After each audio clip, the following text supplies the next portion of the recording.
guys, tonight I'm taking you somewhere interesting. Picture this. Right in the middle of a modern city, hidden away, there's this old school, ancient style street. But here's the catch.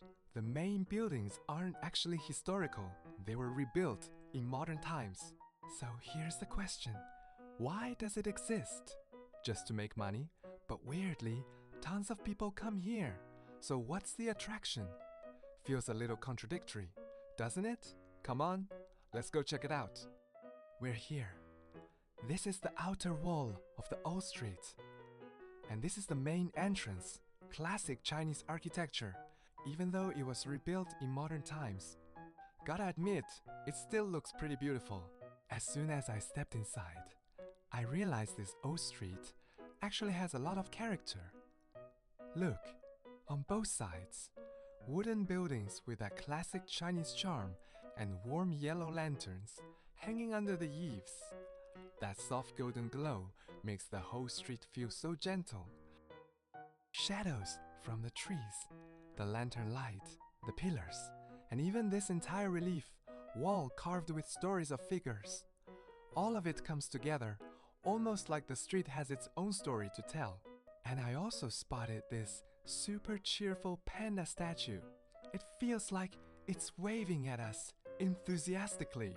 Just when I was starting to really like this place, everything ahead started to feel a little disappointing. As I walked further in, I saw so many of the same shops, super commercialized. I was hesitating, wondering if I should just leave now. But then, a little shop with real character suddenly appeared right in front of me and completely changed my mind. Right here, all kinds of gourd ornaments. If you look closely, each one has different blessing patterns carved into it. Wanna know why they choose gourds to carve blessings on?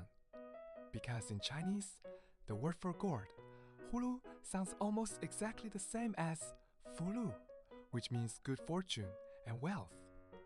So gourds are basically born with lucky energy, kind of like how Western friends see a four-leaf clover. People believe that carving blessings onto a gourd doubles the luck. And this craft, a hand-carved technique passed down for over 1,000 years, has now been officially recognized as a national, intangible, cultural heritage. Pretty cool, right? If carving on gourds makes sense, because gourds are naturally lucky, then what about carving on eggshells? Eggshells. Yeah, you heard that right? Right here. Honestly, even though I am Chinese, this is my first time seeing eggshell carving in person. Look, an ordinary eggshell turned into something with a story, with life, just by carving into it. And think about how crazy this is, carving on something only about 0.3 millimeters thick. Imagine spending a whole month on a piece, getting halfway through, and then crack! The shell breaks. Would the artist just lose their mind right there? Of course, the more complex the pattern, the pricier the eggshell. See this one? The most expensive piece in the shop, around $1,000 US. Why eggshells?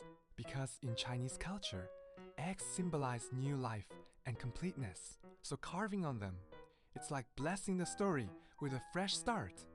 I feel like this old street has quietly done something really meaningful.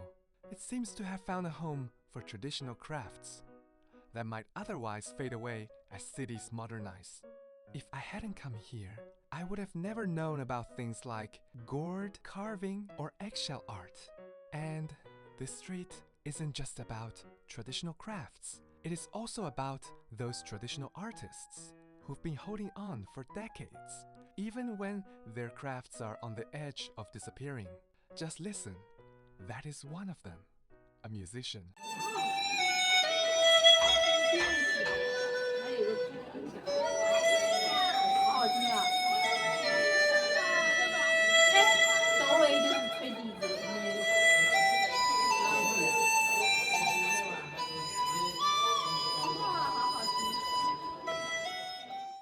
The instrument he's playing is this, 笛子.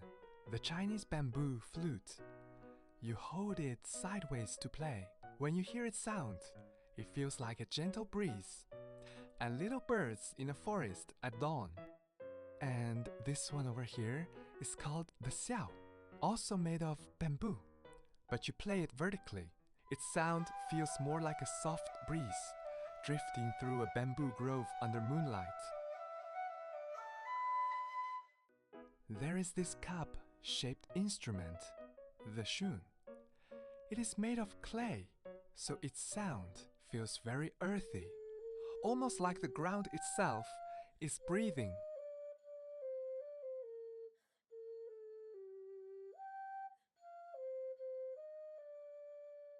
And it is exactly because of these traditional artists, holding on for decades, that these ancient sounds haven't disappeared.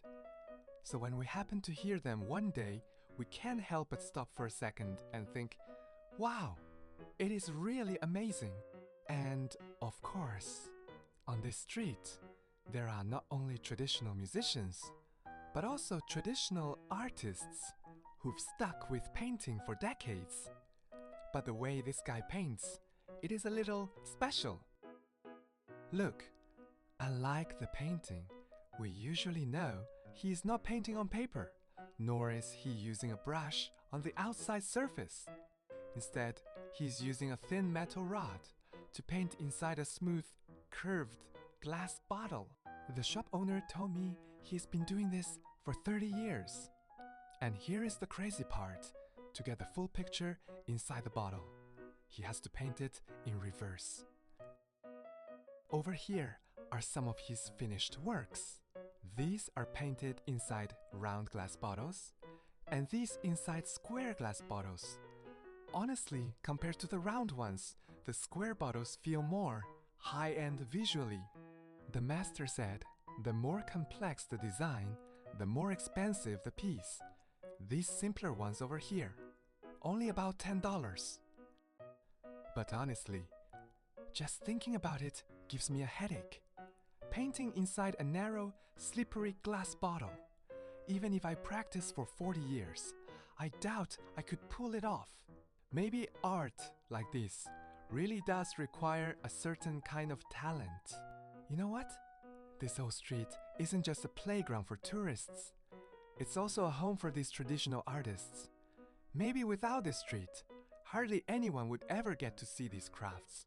And if no one sees them, no one buys them. Then, the artists can't make a living. Over time, so many skills just quietly disappear.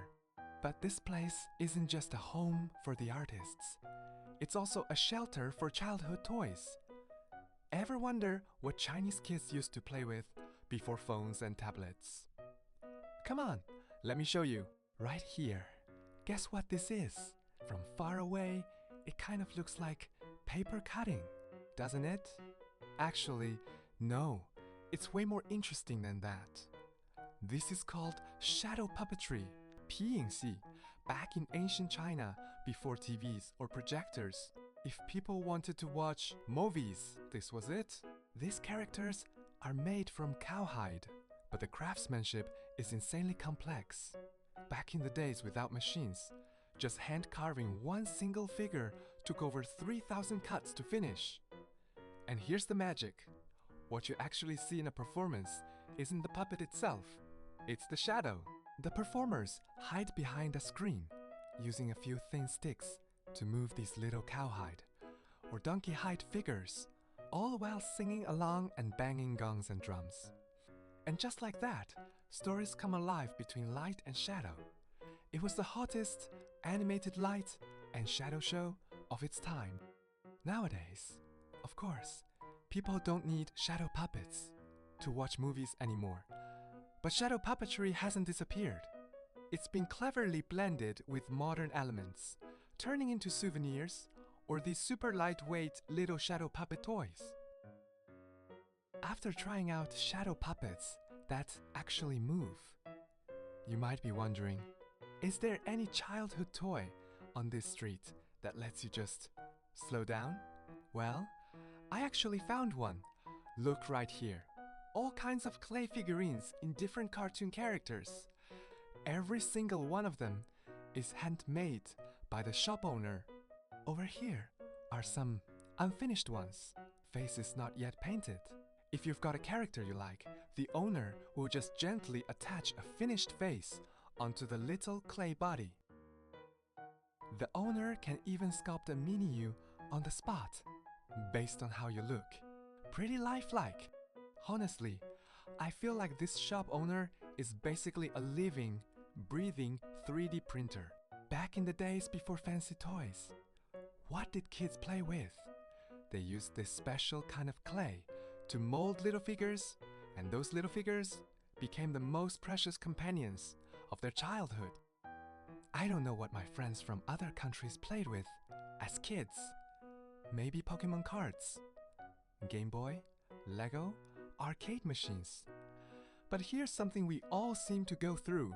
No matter where we're from, the things we thought would always be there when we were little, somehow, when we grow up, they slowly fade away.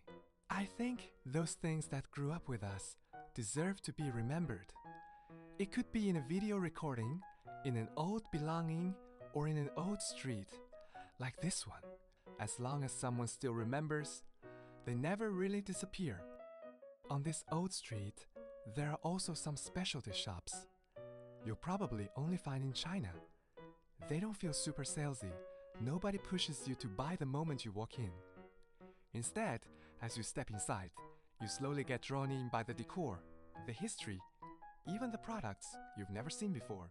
Look at this shop from the outside. It doesn't look like much, but once you step inside, wow, there's so much interesting stuff hidden in here. A lamp that turns the traditional Chinese view of the universe into decoration. A string of lanterns glowing with warm yellow light. Inside, there are blue and white porcelain jars filled with all kinds of hand-brewed fruit wines. Jasmine, rose, lychee. I'm guessing they taste pretty unique. Over here, some flower teas. In China, tea isn't always just tea leaves. It can be a handful of flowers. And over here, some uniquely Chinese sauces. Beef sauce, mushroom sauce, seafood sauce. These aren't meant for sandwiches or fries. At least, I've never tried that. Unlike Western sauces that play a supporting role in a dish, these sauces are like magic potions. One spoonful, and the whole flavor of your food transforms into something else entirely. Look, here's a fruit shop. Or is it really fruit? Let's take a closer look. You might think these are fruit-shaped candies. But nope, they're soap. And not just any soap, made from natural herbal ingredients. Pretty healthy, right? Now look at the ones up there. Look like cooking spices, don't they? But no, they're actually Chinese medicinal herbs. And here, they've been turned into soap. And the final product looks like this. But here's the funny part. This soap isn't for bathing. It's for washing your hair. As you slowly walk through this old street, you notice that at some point, you've become much quieter without even realizing it. Right now, it almost feels like the street has become your best friend. Maybe you had a long, tiring day at work. Maybe something's been bothering you. But that's okay. The old street is here with you. It won't rush to comfort you or tell you what to do. It just quietly walks with you for a while, and every now and then gives you a little surprise, like that glowing moon in the river. It almost seems like it's trying to cheer you up on purpose. And the old street doesn't just give you a place to relax. It also offers a little emotional boost. A row of cute straw fans, a bunch of healing fuzzy panda plushies, or even a bronze statue performance that makes you stop and watch. Here, nothing feels like a must-do. Happiness and relaxation. That's the real theme song of this old street.